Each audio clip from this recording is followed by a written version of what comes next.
Step 19. Install strap. Unroll the plastic-coated strap and guide it into position by running it behind the smaller strap pulley and then around the shaft. Position it on the black plastic start spacer between the two guide discs. Insert 2 1/4-inch bolts through the pre-drilled holes in each guide disc. The bolts should be on the outside of the strap. The strap should run between the bolts. Thread the 1/4-inch lock nut onto the bolt, but do not tighten just yet. Install the remaining 1/4-inch bolt through the J-shaped slot in the guide discs. Thread a 1/4-inch lock nut on the bolt, but do not tighten yet. Step 20. Assemble weight bracket and rod. Slide the strap clevis bracket onto the rod so that the flat bottom portion of the bracket is towards the washers and nut. Thread 1 3/8-inch lock nut onto the threaded rod so the end of this rod is flush with the outside of the nut. Slide all 1 1/2-inch washers provided onto the rod. Thread a 3/8-inch lock nut onto the opposite end of the rod until the end of the rod is flush with the outside of the nut.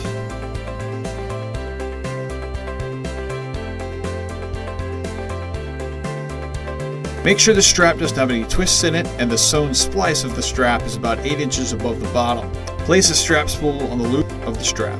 Align the strap spool with the 2 top holes in the strap clevis bracket. Insert a 3/8-inch by 3-inch bolt through the bracket and the spool.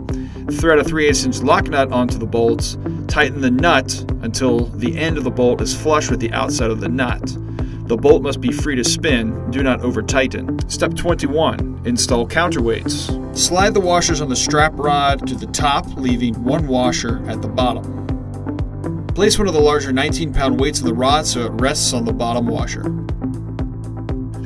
Lower one of the washers onto the first weight and stack another 19-pound weight on top of the first one. Note, rotate the second weight 180 degrees so that the gaps in the weights are facing opposite directions. Continue stacking large weights in this manner, making sure to place a washer in between each one and to rotate each weight 180 degrees. Finish by stacking any smaller weights provided on top of the large weights.